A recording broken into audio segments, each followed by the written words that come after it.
शिवसेना ठाकरे पक्षाचे ज्येष्ठ नेते आमदार भास्कर जाधवांची व्हायरल होत असलेली एक ऑडिओ क्लिप आणि या ऑडिओ क्लिपमुळे नव्या वादळाला आता तोंड फुटण्याची शक्यता आहे। एका कार्यक्रमामध्ये भास्कर जाधवांनी पदाधिकाऱ्यांच्या नियुक्तीबाबत भाष्य करताना आपल्या पक्षाची जवळजवळ काँग्रेस झाली असं विधान केलं।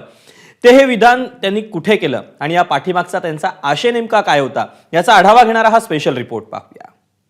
ते आजही बहुसंख्य लोक आमच्या पिढीतले ते तळमळतायत, ते सडफडतायत, ते बिचारे हातपाय आपटतायत। कोण ऐकतो त्यांचं? कोणी ऐकत नाही। आपल्या रोखठोक भूमिकेनं कायम चर्चेत असणारं एक मोठं नाव म्हणजे भास्करराव जाधव।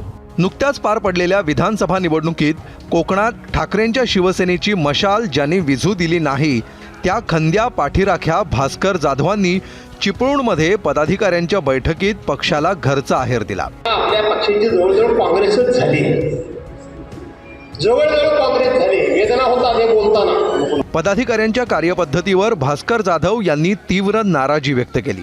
यावेळी मंचावर सचिव विनायक राऊत यांच्यासह जिल्हा प्रमुख संजय कदम देखील उपस्थित होते। पदांचं म्हणजे शाखा प्रमुख वगैरे ह्या पदांचा कालावधी मला वाटतं जर निश्चित केला तर तेवढ्या कालावधीमध्ये ते काम करण्याकरता स्पर्धा करतील। याच सगळ्या पार्श्वभूमीवर पक्षातले ज्येष्ठ नेते विनायक राऊतांनी जाधवांचा मुद्दा योग्य होता असं म्हटलं, तर संजय राऊतांनी पक्ष अडचणीत असताना थोडं संयमानं घेण्याची सूचना केली आहे। पक्षाच्या हितासाठी त्यांनी काही सूचना केलेल्या आहेत, त्यामुळे फार मोठं त्याचं काय भांडवल करण्याची आवश्यकता आहे की शिवसेनेची काँग्रेस झाली आहे। त्यांचा मूळ मुद्दा जो होता की आता भविष्यामध्ये पक्षाच्या पदाधिकाऱ्याचा कालावधी निश्चित करून देण्याची आवश्यकता आहे आणि सूचना योग्यच आहे। भास्कर जाधव काय बोलले आहे ते तुमच्याकडनं मला समजतं आहे, त्यांच्याशी मी चर्चा करेन। आमचे सहकारी आहेत, ते अनेक वर्ष ते राजकारणात आहेत, शिवसेनेमध्ये आहेत, त्यांचा राजकारणाचा अनुभव दांडगा आहे।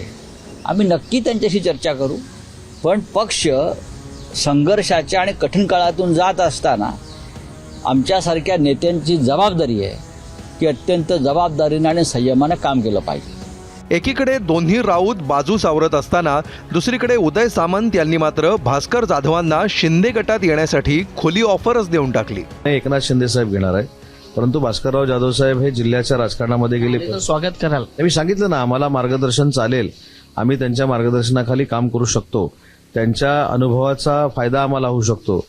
बाकीच्यांपेक्षा त्यांना आम्ही निर्णय प्रक्रियेमध्ये घेऊ शकतो शिंदे साहेबांच्या नेतृत्वाखाली, बाकीच्यांपेक्षा त्यांचं जास्त मार्गदर्शन आम्ही घेऊ शकतो। आम्हालाच कळतं, आम्हीच विद्वान आहोत, अशापेक्षा भास्करराव जाधव साहेबांसारखा जर सिनियर माणूस आम्हाला मार्गदर्शन करणार असेल त्याच्यामध्ये आनंदाची गोष्ट आहे, आम्हाला नाकारणार नाही। शिवसेनेचा बालेकिल्ला मानला जाणाऱ्या कोकणात विधानसभा निवडणुकीत ठाकरे गटाला मोठा फटका बसला।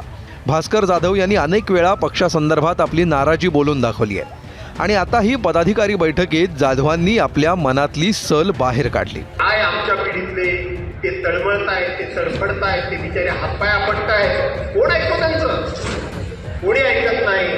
आणि पदांचं म्हणजे शाखा प्रमुख वगैरे ह्या पदांचा कालावधी मला वाटतं जर निश्चित केला तर तेवढ्या कालावधीमध्ये ते काम करण्याकरता स्पर्धा करतील। त्यापेक्षा आता आपल्या पक्षाची जवळजवळ काँग्रेसच झाली, जवळजवळ काँग्रेस झाली। वेदना होता हे बोलताना।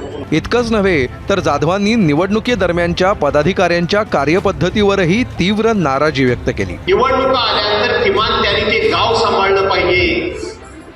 आज अशी परिस्थिती झालेली आहे, ज्यांनी गाव सांभाळायचं त्या निवडणुकीमध्ये ते रुसू नये, रागवू नये, म्हणून त्यांना सांभाळायची वेळ येते। बरोबर आहे संजय राव? तुमचा काय अनुभव आहे तुमचा?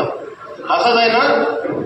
गावातला सरपंच आहे त्याचा वगमान काढा, जिल्हा परिषद सदस्य आहे त्याचा वगमान काढा, पंचायत समिती सदस्य, वगमान म्हणजे समजतंय ना तुम्हाला का नाही समजत आहे? त्याचा काढा, शाखा प्रमुखाचा काढा, उल्पा हे असे सगळे गिरोबा बसलेले आहेत। उल्पा काय चाललंय काय? गेल्या काही दिवसात शिवसेनेत धुसफूस असल्याच्या चर्चा सातत्यानं समोर येत आहेत। रत्नागिरीच्या राजापूरमधील राजन साळवींच्या नाराजीची चर्चा असो किंवा मग महाविकास आघाडी सोडून स्वबळाची भाषा करणारी शिवसेना, त्यामुळे आता शिवसेनेत उभी फूट पडल्यानंतर चांद्यापासून बांद्यापर्यंत उद्धव ठाकरे सेनेचं काय होणार हा प्रश्न आपसुकच चर्चेत येतोय।